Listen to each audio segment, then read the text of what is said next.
In this video, we are going to learn how the efficiency of the inverter is defined and which models are applied to calculate its losses. In particular, in this video, we will see a definition of inverter efficiency and the two of the most used empirical models to effectively compute the inverter performance. As we will be able to see, these models are the weighted efficiency models and the Sandia National Laboratories model, the so-called SNL model. The efficiency of the inverter is defined as the ratio between the power output at the AC side and the power input at the DC side.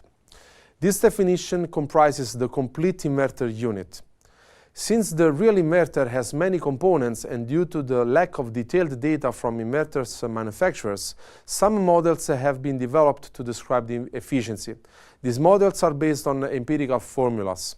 It is important to note that the efficiency here reported is an instantaneous value, which means that it is time-dependent. In fact, both AC and DC power are computed in time. Therefore, it is possible to evaluate the performance over time. In order not to waste electricity produced by the PV system, an inverter should always work as close as possible to its maximum achievable efficiency. However, the inverter efficiency is not constant, but strongly depends on the DC input voltage and the total DC input power. Given that an inverter cannot be 100% efficient, a typical shape of the efficiency graph is the one shown in the slide. In this case, the behavior is referred to a transformer-less type of inverter. Different efficiencies can be found for different types and models of inverters, such as ones with the mains transformer and the high-frequency transformer. It should be noted that every inverter and every manufacturer show a different behavior when it comes to efficiencies. This variety of patterns suggests that it is almost impossible to provide with an analytical and unified model for the inverter efficiency. This explains why the inverter efficiency as a function of the input DC power for various DC voltage level is usually given in the datasheet. A quite reliable way of expressing the inverter efficiency with a single number is to use weighted efficiencies. This method combines the inverter efficiencies of a wide range of solar expositions. Two different weighted efficiencies are commonly used. First, the European efficiency, which represents a low insolation climate such as in Central Europe. And second, the California Energy Commission CEC efficiency, which represents the PV system performance in high insolation regions such as in the southwest of the United States. Eta values, like the one in the red circle, denote the efficiency at a certain percentage of nominal power of the inverter.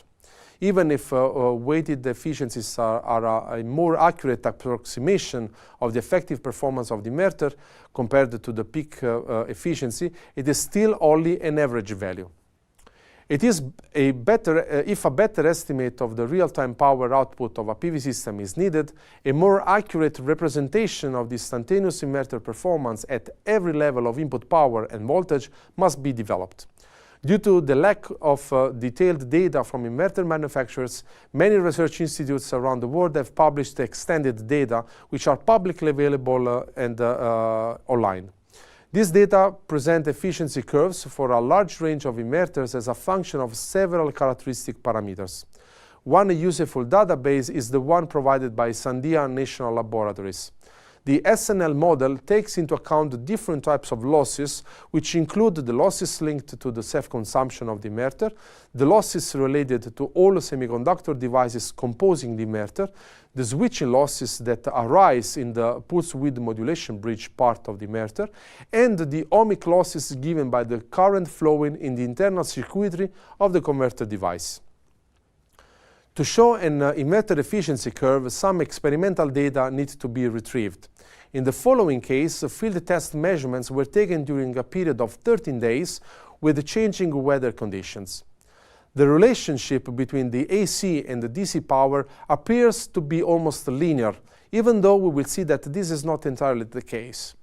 The power consumption of the inverter itself, together with the electrical characteristics of the switching modes and circuits at different power levels, results in a degree of non-linearity between AC and DC power at a given DC voltage level. The inverter efficiency from experimental data, as we have seen before, is not constant, but varies with the input power. The fact that the efficiency is not constant explains why there is a nonlinearity between the DC input and AC output. With the SNL model, it is possible to define some parameters that help describing the efficiency of the inverters. Let's consider a device working at a nominal voltage VDC 0. It is possible to notice that the pattern changes whether we work with a lower or a higher voltage. It is important to underline that in the graph shown, the nonlinearity of the input-output behavior of the inverter is emphasized. The AC power limit for which the inverter is designed is PAC0 and provides the nominal DC power PDC0 when it crosses the nominal voltage line. The curvature C0 is the parameter used to describe the nonlinear nature of the inverter characteristic. Additionally, other parameters are usually provided such as PS0, which is the self-consumption of the inverter, and the PNT, or night tare, of the inverter. The dependency of the inverter efficiency on the DC input voltage is a very complex phenomenon. For a given inverter, there is a different behavior when the DC voltage is lower, equal, or higher than the nominal voltage of the inverter. Nevertheless, for a different type of inverter, a higher voltage can lead to higher efficiencies or vice versa. The differences between the different inverter types can partially be explained by the different types of switches used. The SNL model provides also some empirical formulas for the AC power output as function of different parameters, most of them already described in the previous slides. Let's take a look at these formulas. PAC0 is the nominal AC power of the inverter. PDC is the instantaneous DC power provided by the PV array. Then some other parameters are used. A is an empirical value, as well as B and C, all shown in the screen.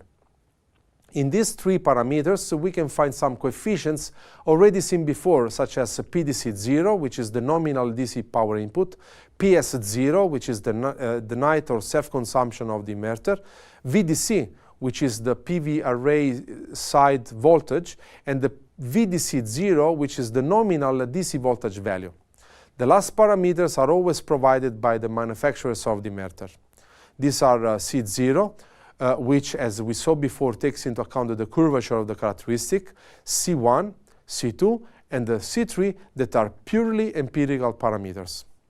The efficiency of the MPPT is not included in the SNL performance model. This is because the efficiency of most maximum power point triggers used in the inverters ranges between 98 and nearly 100% at every level of input DC power, and that the voltage provided is always within the accepted minimum and maximum window for the MPPT to work correctly. A decrease of 1% in the system performance has therefore been used to take the MPPT losses into account. Among the other losses worth to be mentioned, we can mention the mismatch between modules, which accounts for 1.5%, ohmic losses related to external cabling of the inverter, usually considered to be around 0.5% if not determined analytically, and finally, Soling losses as an additional loss of 1%. To recap, we have seen the simple formula of the inverter efficiency and found that the behavior of the inverter is not constant for every input power level. Since an analytical description would be very complicated and the manufacturers often do not provide all the data necessary to develop a physical model, empirical formulas and models have been developed.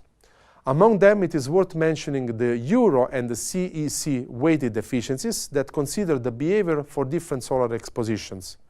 Then we saw that the Sandia National Laboratory model provides parameters and data in order to model the inverter efficiency, taking into account both the DC power and the DC voltage. Using the parameters given by this model and by the inverter manufacturers, the AC power output can be computed as a function of the DC input. In this way, it is possible to choose the proper inverter for the PV system and to take into account the losses generated during the power conversion.